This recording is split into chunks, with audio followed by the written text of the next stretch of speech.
Hi friends, എല്ലാവർക്കും നോക്ക് the recipe ചാനലിൻ്റെ പുതിയൊരു വീഡിയോയിലേക്ക് സ്വാഗതം. ഇന്നത്തെ നമ്മുടെ സ്പെഷ്യൽ വെജ് പനിയാരമാണ്.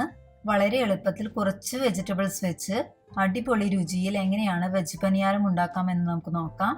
ഇൻഗ്രീഡിയൻസ് നോക്കുന്നതിന് മുന്നേ എല്ലാ വീഡിയോയിലും പറയുന്നത് തന്നെയാണ്, നമ്മുടെ ചാനൽ ആദ്യമായിട്ട് കാണുന്നവർ ആരെങ്കിലും ഉണ്ടെങ്കിൽ സബ്സ്ക്രൈബ് ചെയ്ത് സപ്പോർട്ട് ചെയ്യാനും ഒപ്പം വീഡിയോ ഇഷ്ടമായെങ്കിൽ ലൈക്ക് ചെയ്യാനും മറക്കരുത് കേട്ടോ.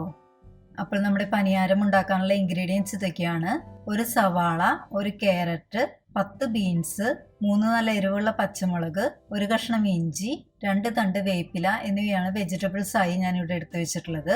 വെജിറ്റബിൾസ് ഒക്കെ ഓരോരുത്തരുടെയും താല്പര്യത്തിനനുസരിച്ച് ചൂസ് ചെയ്യാവുന്നതാണ്. ക്യാപ്സിക്കമോ കാബേജോ ഒക്കെ നമുക്ക് പനിയാരത്തിലേക്ക് വെജിറ്റബിൾസ് ആയി ചൂസ് ചെയ്യാവുന്നതാണ്. ആദ്യം നമുക്ക് ഈ വെജിറ്റബിൾസ് ഒക്കെ നല്ല ഫൈനായി ചോപ്പ് ചെയ്ത് എടുത്ത് മാറ്റി വെക്കണം.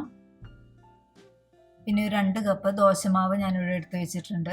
ഇത്രയും വെജിറ്റബിൾസും ഈ ഒരു അളവിൽ ദോശമാവും വെച്ച് എനിക്കൊരു 17 പനിയാരം ഉണ്ടാക്കിയെടുക്കാൻ പറ്റി. പിന്നെ 1 ടീസ്പൂൺ കടുകും 3 ടീസ്പൂൺ ഉഴുന്നുപരിപ്പിൻ്റെ സ്പ്ലിറ്റും എടുത്ത് വെച്ചിട്ടുണ്ട്. ഇനി നമുക്ക് നമ്മുടെ ഈ വെജിറ്റബിൾസ് ഒക്കെ ഒന്ന് വഴറ്റിയെടുക്കണം. അതിനായി ഞാനൊരു പാനിലേക്ക് 3 ടീസ്പൂൺ വെളിച്ചെണ്ണ ഒഴിച്ചു കൊടുത്ത ശേഷം വെളിച്ചെണ്ണ ചൂടായി വന്നാൽ അതിലേക്ക് ആദ്യം കടുക് ചേർത്ത് കൊടുക്കാം. കടുകൊക്കെ ചെറുതായി പൊട്ടി തുടങ്ങുന്ന സമയത്തേക്ക് നമുക്ക് പിന്നെ ഇതിലേക്ക് ഉഴുന്നുപരിപ്പ് ചേർത്ത് കൊടുക്കാം. കടുകൊക്കെ മുഴുവനായി പൊട്ടി ഉഴുന്നുപരിപ്പൊക്കെ ഇതുപോലെ ബ്രൗൺ നിറമായി മാറിയാൽ ഇനി നമുക്ക് അരിഞ്ഞു വെച്ചിരിക്കുന്ന ഇഞ്ചിയും പച്ചമുളകും വേപ്പിലയും ഇതിലേക്ക് ചേർത്ത് കൊടുക്കാം.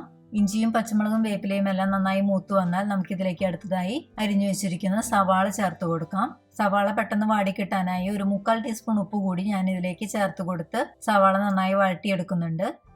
സവാള ഇതുപോലെ നന്നായി ട്രാൻസ്പാരന്റ് ആയി കിട്ടിയാൽ നമുക്ക് ഇതിലേക്ക് ഇനി അരിഞ്ഞു വെച്ചിരിക്കുന്ന ക്യാരറ്റും ബീൻസും കൂടി ചേർത്ത് കൊടുത്ത് നല്ലപോലെ വഴറ്റിയെടുക്കണം. പനിയാരം ഉണ്ടാക്കുമ്പോൾ വെജിറ്റബിൾസ് വഴറ്റാതെയും ചിലരൊക്കെ ഉണ്ടാക്കുന്നത് കണ്ടിട്ടുണ്ട്. പക്ഷെ വെജിറ്റബിൾസ് വഴറ്റി പനിയാരം ഉണ്ടാക്കുമ്പോൾ ഒരു പ്രത്യേക ടേസ്റ്റ് തന്നെയാണ്. ക്യാരറ്റും ബീൻസും ഒക്കെ പെട്ടെന്ന് തന്നെ വേവുന്ന വെജിറ്റബിൾസ് ആണ്. ഒരു 5-6 മിനിറ്റൊക്കെ ഇതുപോലെ നന്നായി വഴറ്റി കൊടുത്ത ശേഷം ഇതിലേക്ക് ഞാൻ കുറച്ച് പൊടികൾ കൂടി ചേർത്ത് കൊടുക്കുന്നുണ്ട്. ഈ പൊടികളൊക്കെ തികച്ചും ഓപ്ഷണലാണ്. ഞാൻ എൻ്റെ ഒരു താല്പര്യത്തിനനുസരിച്ച് ചേർത്ത് കൊടുക്കുന്നതാണ്. അതുകൊണ്ട് തന്നെയാണ് ഈ പൊടികളുടെ അളവുകളൊന്നും ഞാൻ ഇൻഗ്രീഡിയൻസിലും ഉൾപ്പെടുത്താതിരുന്നത്. 1/2 ടീസ്പൂൺ പെരിഞ്ജീരകത്തിൻ്റെ പൊടി, 1/2 ടീസ്പൂൺ മഞ്ഞൾപ്പൊടി, ഒരു 2 നുള്ള് കായത്തിൻ്റെ പൊടി എന്നിവയാണ് ഞാൻ പൊടികളായി ചേർത്ത് കൊടുത്തിരിക്കുന്നത്. നമ്മുടെ പനിയാരത്തിന് നല്ലൊരു ഫ്ലേവർ കൂടി കിട്ടാനാണ് ഈ പൊടികൾ ഞാൻ ചേർത്ത് കൊടുക്കുന്നത്. ഇനി പൊടികളൊക്കെ ചേർത്ത് കൊടുത്ത ശേഷം ഒരു 2 മിനിറ്റ് കൂടി നല്ലപോലെ വഴറ്റി ഈ പൊടികളുടെ പച്ചമണമൊക്കെ മാറ്റിയെടുക്കാം. ഇനി നമുക്ക് സ്റ്റവ് ഓഫ് ചെയ്യാം. അതിനുശേഷം ഒരു മിക്സിംഗ് ബൗളിലേക്ക് നമുക്ക് ആദ്യം ഈ വെജിറ്റബിൾ മിക്സ് ചേർത്ത് കൊടുക്കാം. മുഴുവനായി ചൂടാറാനൊന്നും ഞാൻ വെയിറ്റ് ചെയ്യുന്നില്ല. ചെറിയ ചൂട്ടോടെ തന്നെയാണ് ഞാൻ ഈ വെജിറ്റബിൾ മിക്സ് ബൗളിലേക്ക് ചേർത്ത് കൊടുക്കുന്നത്. അതിനുശേഷം നമുക്കിതിലേക്ക് നമ്മൾ എടുത്തു വെച്ചിരുന്ന ദോശമാവ് കൂടി ഇതിലേക്ക് ചേർത്ത് കൊടുത്ത് നല്ല പോലെ മിക്സ് ചെയ്ത് കൊടുക്കാം. ഈ സമയത്ത് ഉപ്പ് നോക്കി കുറവുണ്ടെങ്കിൽ നിങ്ങൾക്ക് ആവശ്യത്തിന് ഉപ്പ് ചേർത്ത് കൊടുക്കാവുന്നതാണ്. ഇതായിരിക്കണം നമ്മുടെ പനിയാരം ഉണ്ടാക്കാനുള്ള മാവിൻ്റെ കൺസിസ്റ്റൻസി. മാവ് ഒരുപാട് തിക്കാവാതിരിക്കാനും ഒരുപാട് ലൂസ് ആവാതിരിക്കാനും പ്രത്യേകം ശ്രദ്ധിക്കണം. കാരണം നമ്മൾ ഉണ്ണിയപ്പം ഉണ്ടാക്കിയെടുക്കുന്ന പോലെ തന്നെയാണ് പനിയാരവും ഉണ്ടാക്കിയെടുക്കുന്നത്. വെളിച്ചെണ്ണയിലേക്ക് ഈ മാവ് ഇട്ട് കൊടുത്ത് ഫ്രൈ ചെയ്തെടുക്കുകയാണ് ചെയ്യുന്നത്. അതുകൊണ്ട് മാവിൻ്റെ കൺസിസ്റ്റൻസി വളരെ ഇമ്പോർട്ടൻ്റ് ആണ്. എന്നാൽ മാത്രമേ നല്ല പനിയാരം നമുക്ക് ഉണ്ടാക്കിയെടുക്കാൻ പറ്റുള്ളൂ. ഇനി നമുക്ക് പനിയാരം ഉണ്ടാക്കാൻ തുടങ്ങാം. അതിനായി ഞാനൊരു ഉണ്ണിയപ്പ ചട്ടിയിലേക്ക് അപ്പച്ചട്ടിയുടെ ഓരോ കുഴിയിലേക്കും 3/4 ഭാഗത്തോളം വെളിച്ചെണ്ണ ഒഴിച്ചു കൊടുക്കുന്നുണ്ട്.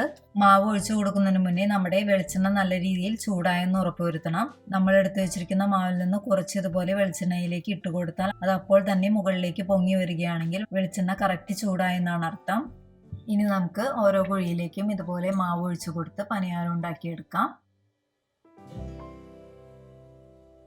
ഒരു 5-6 മിനിറ്റ് ഒക്കെ കഴിഞ്ഞ് നമുക്ക് മറുഭാഗവും ഇതുപോലെ ഒരു ഫോർക്ക് വെച്ച് ഇതുപോലെ ഒരു സ്റ്റിക്ക് വെച്ചോ മറിച്ചിട്ട് വേവിച്ചെടുക്കാം. ഒരു 5-10 മിനിറ്റിൽ തന്നെ നമ്മുടെ എല്ലാ പനിയാരങ്ങളും കറക്റ്റ് വെവായി ഇതുപോലെ ബ്രൗൺ നിറമായി മാറിയിട്ടുണ്ടാകും. ഈ ഒരു സ്റ്റിക്ക് വെച്ച് ഒന്ന് കുത്തി നോക്കി ഉൾഭാഗം കറക്റ്റ് വെവായോ എന്ന് ചെക്ക് ചെയ്യാവുന്നതാണ്. പാകമായ എല്ലാ പനിയാരങ്ങളും ആദ്യം നമുക്ക് ഇതുപോലെ ഒരു അരിപ്പയിലേക്ക് മാറ്റിയ ശേഷം പിന്നെ ഒരു കിച്ചൺ ടിഷ്യൂലേക്ക് മാറ്റാവുന്നതാണ്. ഇതുപോലെ നമുക്ക് ബാക്കി എല്ലാ പനിയാരങ്ങളും ഉണ്ടാക്കിയെടുക്കാം. ഈ പനിയാരം ഉണ്ടാക്കിയെടുക്കുന്നതോടൊപ്പം ഞാനൊരു പാനിലേക്ക് നമ്മുടെ ഈ പനിയാരത്തിന്റെ മാവ് ഒഴിച്ചു കൊടുത്ത് അതിന് മുകളിലേക്ക് കുറച്ച് നെയ്യ് ഒഴിച്ചു കൊടുത്ത് ഒരു ചെറിയ ദോശയായും ഉണ്ടാക്കിയെടുക്കുന്നുണ്ട്. വെളിച്ചെണ്ണയിൽ വറുത്തെടുക്കുന്നത് താല്പര്യമില്ലാത്തവർക്ക് ഇതുപോലെ ഈ മാവ് വെച്ച് ചെറിയ ദോശകളായും കഴിക്കാവുന്നതാണ്. നമ്മുടെ ദോശമാവിൽ ഒരുപാട് വെജിറ്റബിൾസ് ഒക്കെ ചോപ്പ് ചെയ്ത് ചേർത്തുള്ള കാരണം ഊത്തപ്പത്തിന്റെ പോലെ തന്നെ ഈ ദോശയും ഒരുപാട് ഹെൽത്തി ആയിരിക്കും. മുഴുവൻ പനിയാരവും ഉണ്ടാക്കിയെടുക്കുന്നതോടൊപ്പം ഈ ദോശയും മറുഭാഗം മറിച്ചിട്ട് ഞാൻ വേവിച്ചെടുത്ത് തയ്യാറാക്കി എടുക്കുന്നുണ്ട്. അങ്ങനെ ഞാനിവിടെ മുഴുവൻ പനിയാരങ്ങളും ഉണ്ടാക്കിയെടുത്തിട്ടുണ്ട്. ടേസ്റ്റ് നോക്കിയപ്പോൾ അടിപൊളി പെർഫെക്റ്റ് ടേസ്റ്റ് ആയിട്ടുണ്ട്. എല്ലാ ഫ്ലേവേഴ്സും വെജിറ്റബിൾസും ഒക്കെ കൂടി വന്നപ്പോൾ നല്ല ക്രിസ്പിയും നല്ല ടേസ്റ്റിയുമായി കിട്ടിയിട്ടുണ്ട് നമ്മുടെ എല്ലാ പനിയാരങ്ങളും.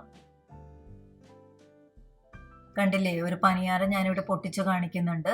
പുറം ഭാഗം നല്ല ക്രിസ്പിയായും ഉൾഭാഗമൊക്കെ നല്ല പെർഫെക്റ്റ് ആയി വെന്തും കിട്ടിയിട്ടുണ്ട്. നമുക്ക് ഈ പനിയാരത്തിനായാലും ദോശയ്ക്കായാലും പ്രത്യേകിച്ച് സൈഡ് ഡിഷ് ഒന്നും വേണമെന്ന് യാതൊരു നിർബന്ധവുമില്ല. വെറുതെ തന്നെ ഇത് കഴിക്കാൻ നല്ല ടേസ്റ്റ് ആണ്.